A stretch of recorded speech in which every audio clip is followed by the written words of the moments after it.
Hey, what's up, Gemini? Robin here with AriesFireTarot. Welcome to the channel. Thank you so much for joining me today.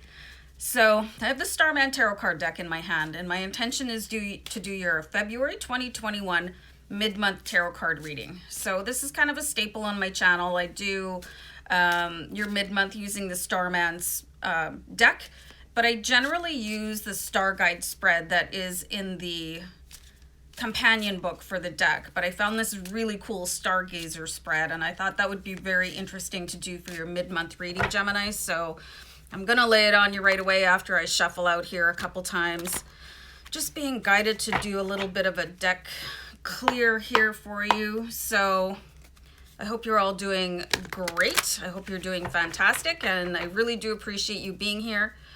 Keep in mind this is a general read, guys, okay? So hopefully it resonates and there's something really interesting and fun in the read for you. For Gemini, Sun, Moon, Rising, and Venus. And I feel like I need to just start kicking off the reading right now. So one more shuffle. The first card we're going to look at is going to be your gift from the universe. I know I say one more shuffle and then proceed to shuffle on for 5 more minutes. So gift from the universe for Gemini, Sun, Moon, Rising, and Venus. Let's have a look here at the card that I've got here for you. So you've got the King of Swords. This is a really interesting card for your sign, Gemini. You know, the twins. So you might have a lot of conflicting data going on. You could have some opposition within yourself. But this King of Swords is saying that this is brought to you so that you can have that inner debate, so you can reveal the truth, okay? The King of Swords, he deals with just the facts.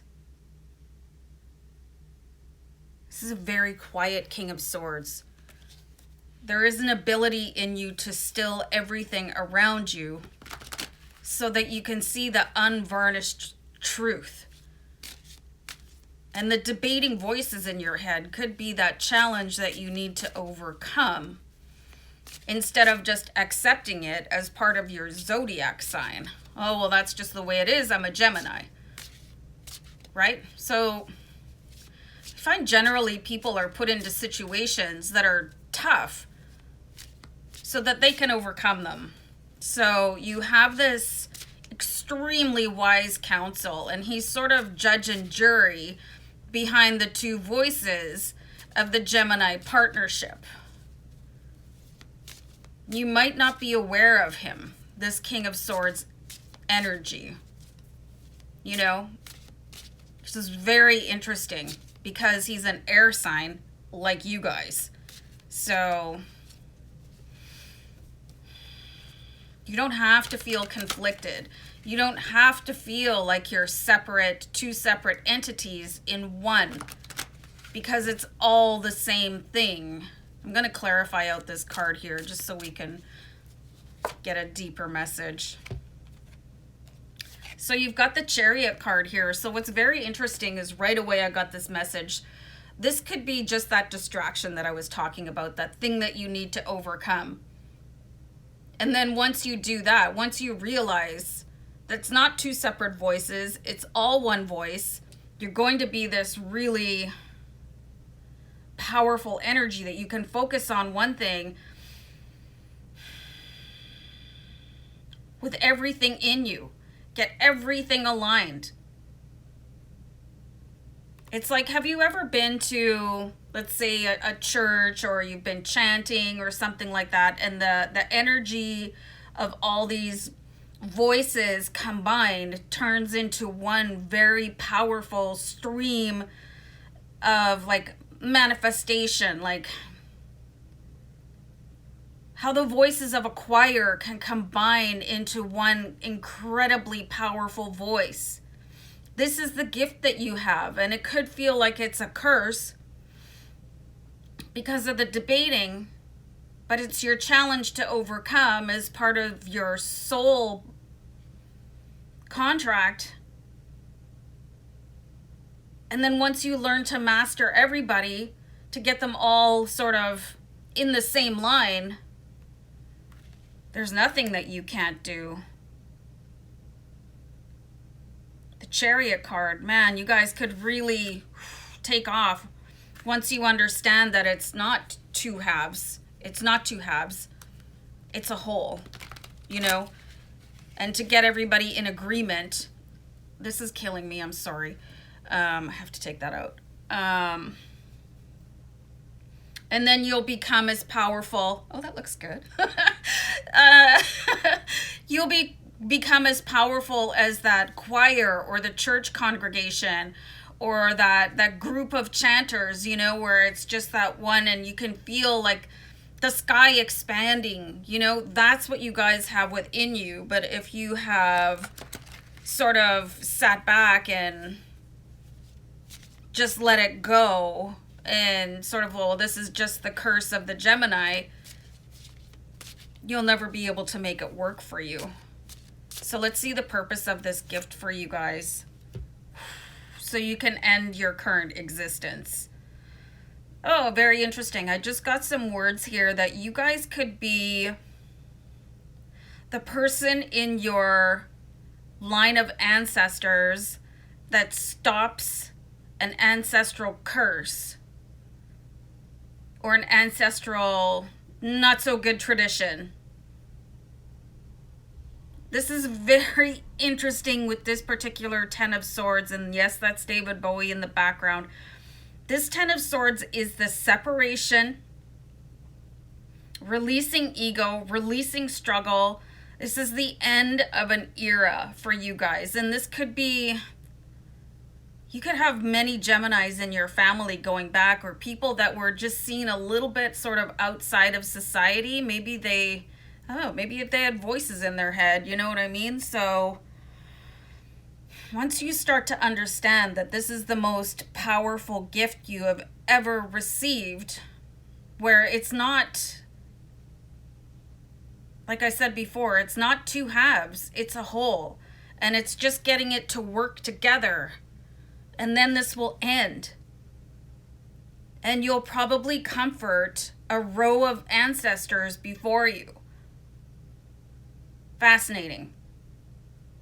So you have to come together and sort of split off any negativity. This is like ego death for some of you. Ego could be getting in the way of this Gemini twin assimilation. Fascinating. So let's see how to use your gift here, Gemini. My head still hurts from where I took that comb out. How about that? How to use your gift. You have to be willing to leave something behind. I'll pull the Seven of Swords here. So you're getting a lot of sword cards. And this is, it's right on track for who you are. You know, really being in your head. Really overthinking things.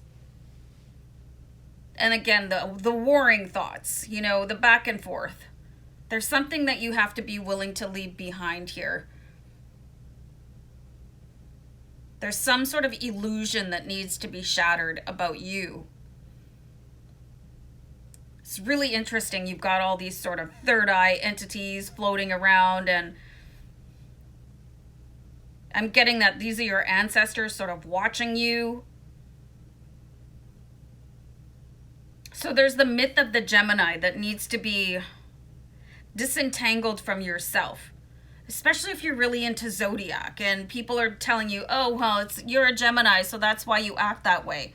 So there could be some sort of rhetoric that you have been subject to believe since you were a child. You know, and here it is here. But there's a separation.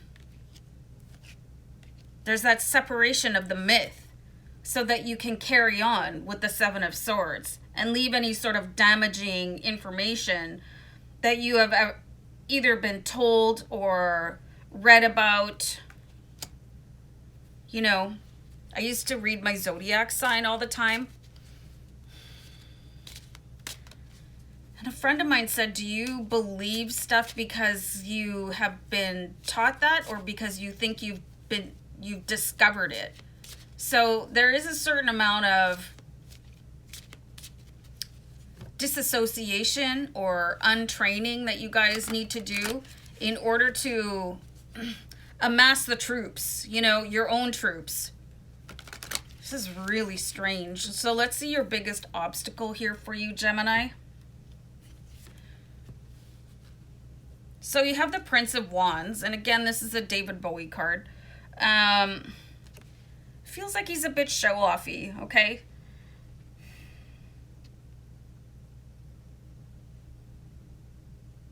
Feels like there's something that you were possibly praised about that needed to come to the front.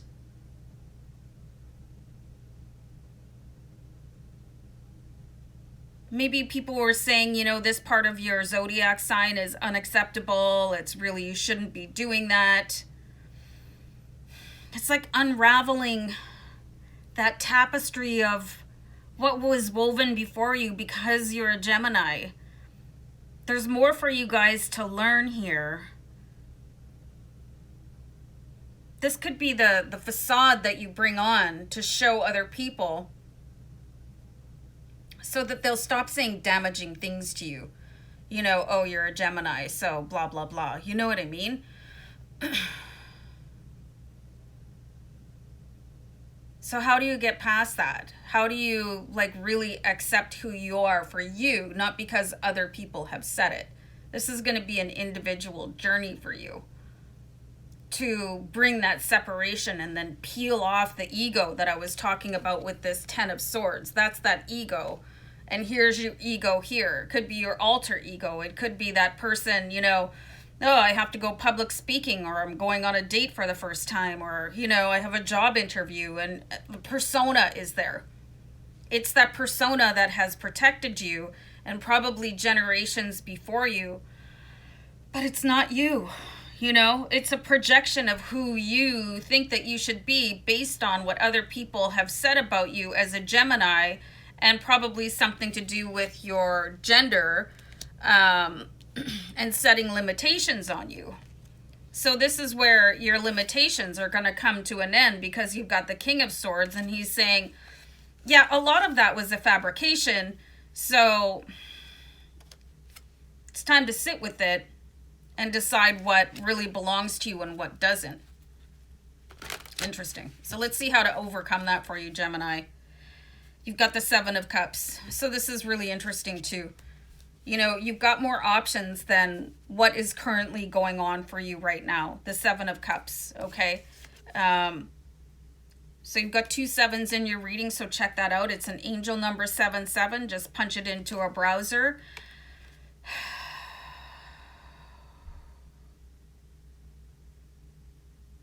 This is like really opening your arms here and like welcoming in new aspects of yourself.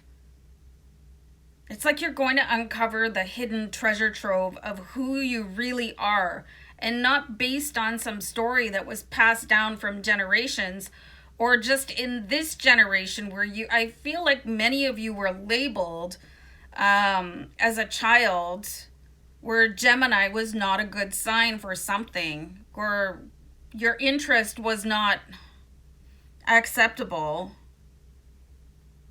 You guys can throw down an anchor and put the brakes on any sort of ancestral story that affected you, and bring all of your power in to serve you and not everybody else, and not escaping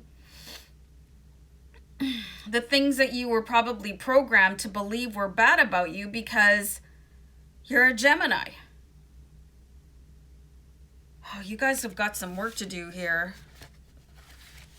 You know, so this could also be the start of the dark night of the soul for you. If you guys don't know what that is, you know, please do some research. You might want to go into hermit mode and really think about things that you are doing as a matter of what you want to do, as opposed to any sort of social programming that you've been subjected to, and to really own the power of who you are as a Gemini, and understand that it is not a detriment, it is your glory. Wow. Okay, guys, good luck with all of that. I'm gonna wrap her up here, guys. Peace out. Take care. Bye.